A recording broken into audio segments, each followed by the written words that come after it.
disciples, quand vous verrez Jérusalem encerclée par des armées, alors sachez que sa dévastation est proche. Alors ceux qui seront en Judée, qui s'enfuient dans les montagnes, ceux qui seront à l'intérieur de la ville, qui s'en éloignent, ceux qui seront à la campagne, qui ne rentrent pas en ville, car ce seront des jours où justice sera faite pour que soit accomplie toute écriture.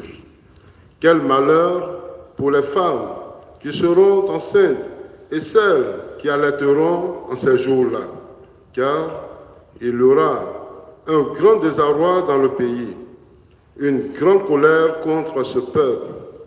Ils tomberont sous le tranchant de l'épée. Ils seront emmenés en captivité dans toutes les nations. Jérusalem sera foulée aux pieds par des païens, jusqu'à ce que le temps soit accompli. Il y aura des signes dans le soleil, la lune et les étoiles.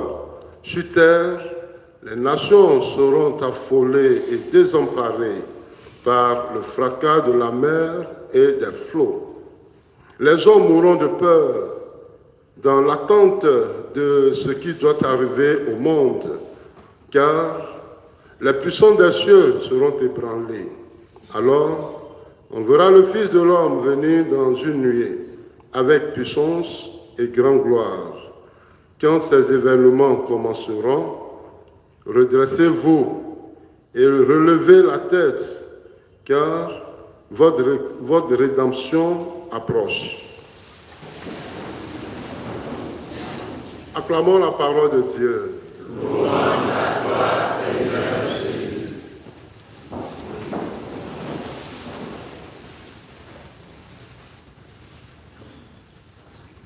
Chers frères et sœurs, nous sommes toujours dans le courant de notre méditation sur la fin des temps.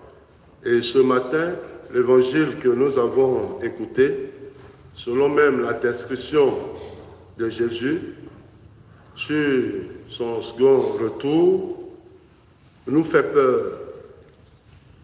S'agissant de cette image violente qui se présente à nous, si comme la fin des temps est une œuvre programmée par Dieu lui-même, une œuvre démanisante, non? Et nous pouvons voir que c'est une œuvre qui relève de la main de l'homme, créature de Dieu. La vérité en est que, parlant de la guerre, Dieu ne fait pas la guerre, parce que Dieu n'est pas violent. C'est l'homme qui fait la guerre.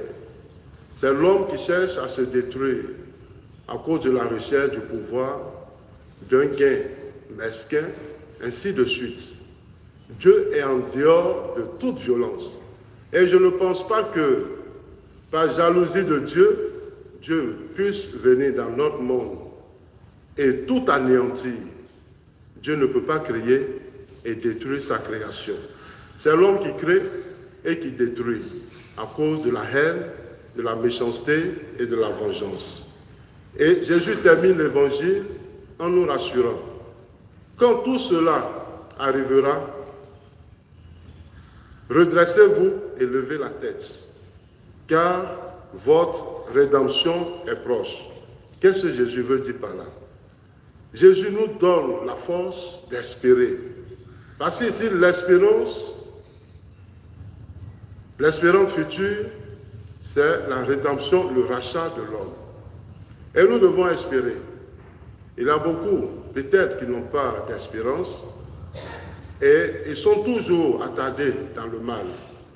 Mais si Jésus nous donne cette parole méditative, ceux qui recherchent le bien, qui continuent à toujours rechercher Dieu dans le bien, ceux qui sont frères dans la haine, dans la méchanceté, dans les violences, qu'ils apprennent à se convertir pour que ce jour du retour du Seigneur puisse être bénéfique à tous et à toutes. Amen.